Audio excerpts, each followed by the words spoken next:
Hello students, welcome to MJSL Learning. Today we are going to study chapter 1 of computer science 1, that is operating system. And the topic is access and security aspect of operating system part 2. In the part 1 we have already covered the topics, that is what is security and the three elements of security and attacks on security. So part 2 will be begin. So let's begin. In this video we are going to study what is security, types of security threat, and computer worms. What is a security threat? Security threat is defined as a risk that which can potentially harm computer system. So security threat, it means there is a possibility of a risk that will harm the computer system. So that is called the security threat. So in the modern computing environment, there is a sharing and protection is needed for the modern computing environment. So, but these sharing and protection is contradiction to each other, because more sharing it will gives rise to possibility of more security threat. For example, if you are providing more sharing, so there is a possibility of more security threat will be occur.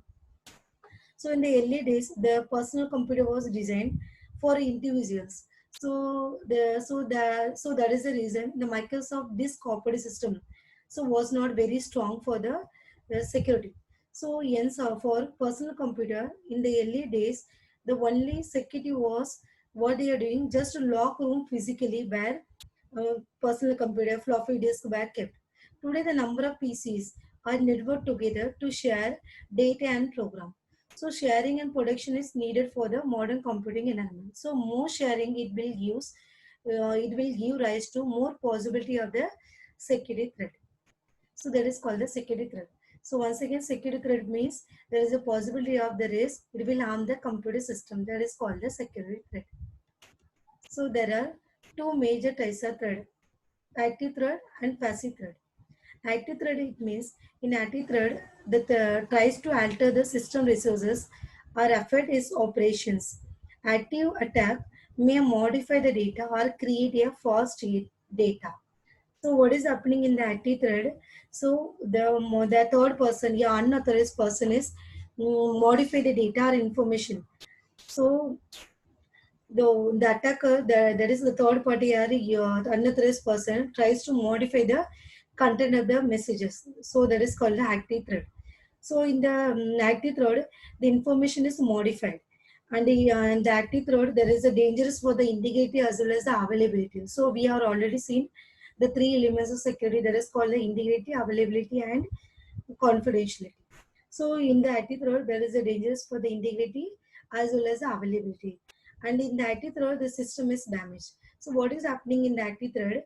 The attacker tries to modify the content of the messages, and the messages information or data is modified, and there is a dangerous for the integrity as well as availability, and the system is damaged. That is called the active threat. Passive threat, it means the aim of passive threat is to get information from the system, but it does not affect the system resources. So the passive threat, what is happening? The third person, yeah, unauthorized person observes the messages. They just observe the messages. They do not modify the messages. But what they are doing, just they observe the messages, copy them, and they may use them for malicious purposes, for harm purposes. So in the passive threat, the information will not be changed. So it means the information remain unchanged. And in the passive threat, there is a dangerous for the confidentiality. And in the passive thread, it does not affect the system resources. So what is happening in this passive thread?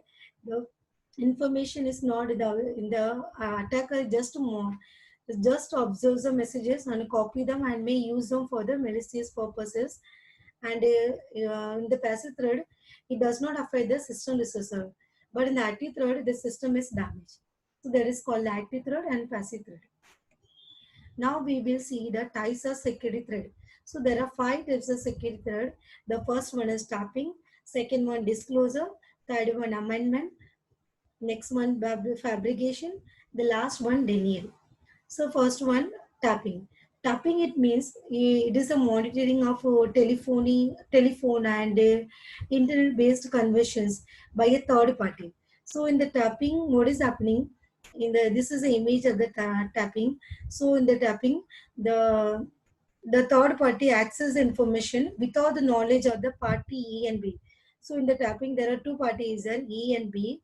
So the what is happening in the tapping? The third party, a third person, yeah, unauthorized person, yeah, attacker is accessing the information without the knowledge of the E and B. That is called the tapping. Second one is disclosure.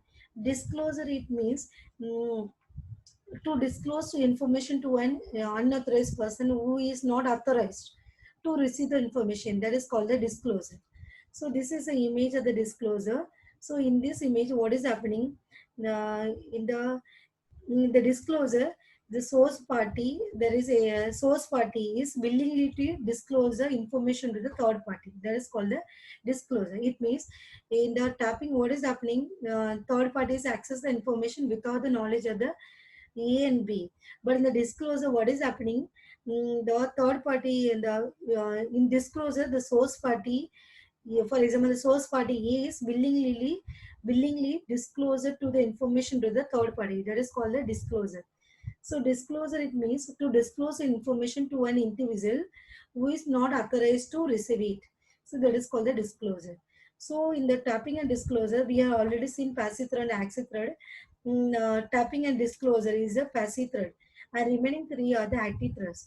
So we have already seen passive thread. Passive thread, it means the observer only he observe the messages and he copy them, and he may use them for the malicious purposes. That is called the passive thread. Next one is amendment. Amendment, it means unauthorized alteration or deletion of information. Amendment, it means modification. So modification, another person is modify the information, yeah, delete the information. That is called the information. That is called the amendment. So this is the image of the amendment. In the amendment, the third person is amended a alteration or delete the information. That is called the amendment. Next one is fabrication. Fabrication, it means an unauthorized person insert into the system and basically attacks the authentication of the system. That is called the fabrication. So in this image, what is happening?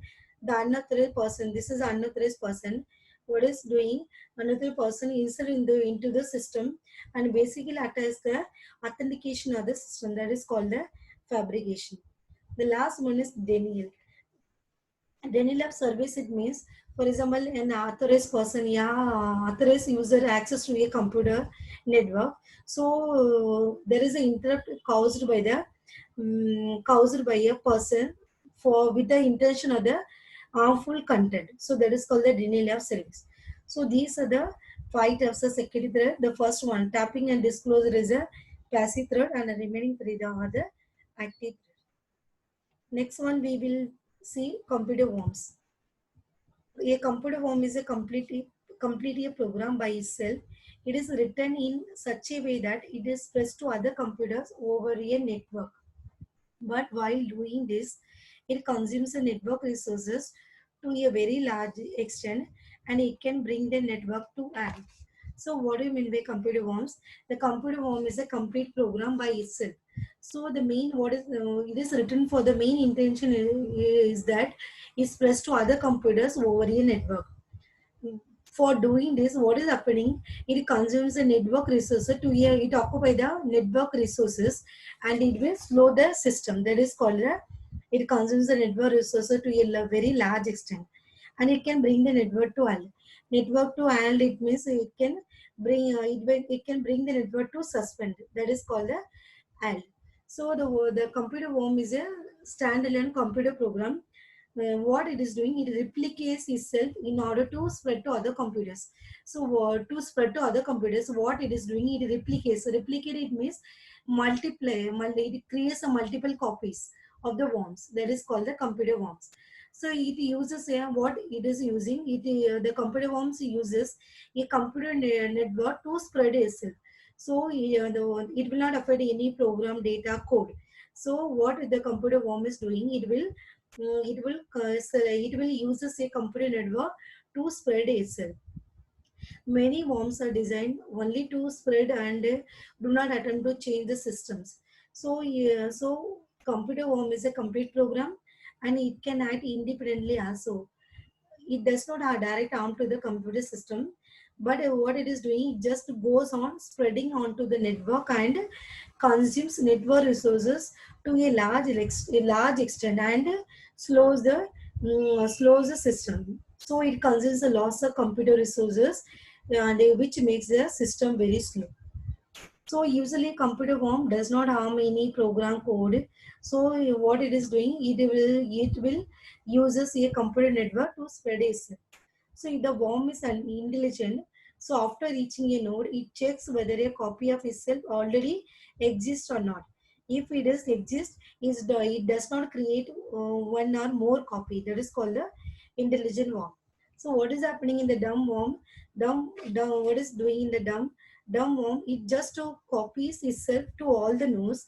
So if for example, if one node's address is at several places in network, then it would have several copies of the worm. So that is called the dumb worm. So what is happening in the computer worm? It does not modify any program or code or a data. Worm just replicates itself many times, and it consumes a loss of computer. It uses a loss of computer resources, and for that purpose, the computer may very slow. The computer system may get very slow. So in this video, this is called the computer worms. In this video, we have seen what is security threats and its types and computer worms. Thank you.